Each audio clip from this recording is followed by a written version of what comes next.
एका छोट्या गावात एक तरुण राहत होता. तो नेहमी म्हणायचा, माझ्याकडून काही मोठं होणार नाही. एक दिवस त्याच्या गावात एक श्रीमंत व्यापारी आला. तो लोकांना एक विचित्र प्रश्न विचारत होता, तुला आयुष्यात किती पैसे कमवायचे आहेत? कोणी म्हणालं 5 लाख, कोणी म्हणालं 10 लाख. तोच व्यापारी त्या तरुणाकडे गेला आणि विचारलं, आणि तुला मोठेपणी किती पैसे हवेत?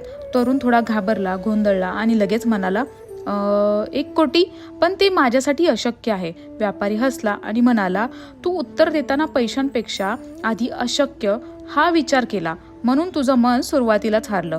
तरुण शांत झाला. व्यापारी पुढे म्हणाला, माणूस आधी स्वप्न हरवतो, नंतर संधी हरवतो.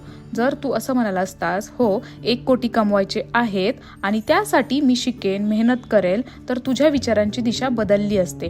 त्या दिवशी त्या तरुणाला एक गोष्ट समजली, नकारात्मक विचार आपल्याला सुरुवातीलाच थांबवतात, पण सकारात्मक विचार मार्ग शोधायला शिकवतात.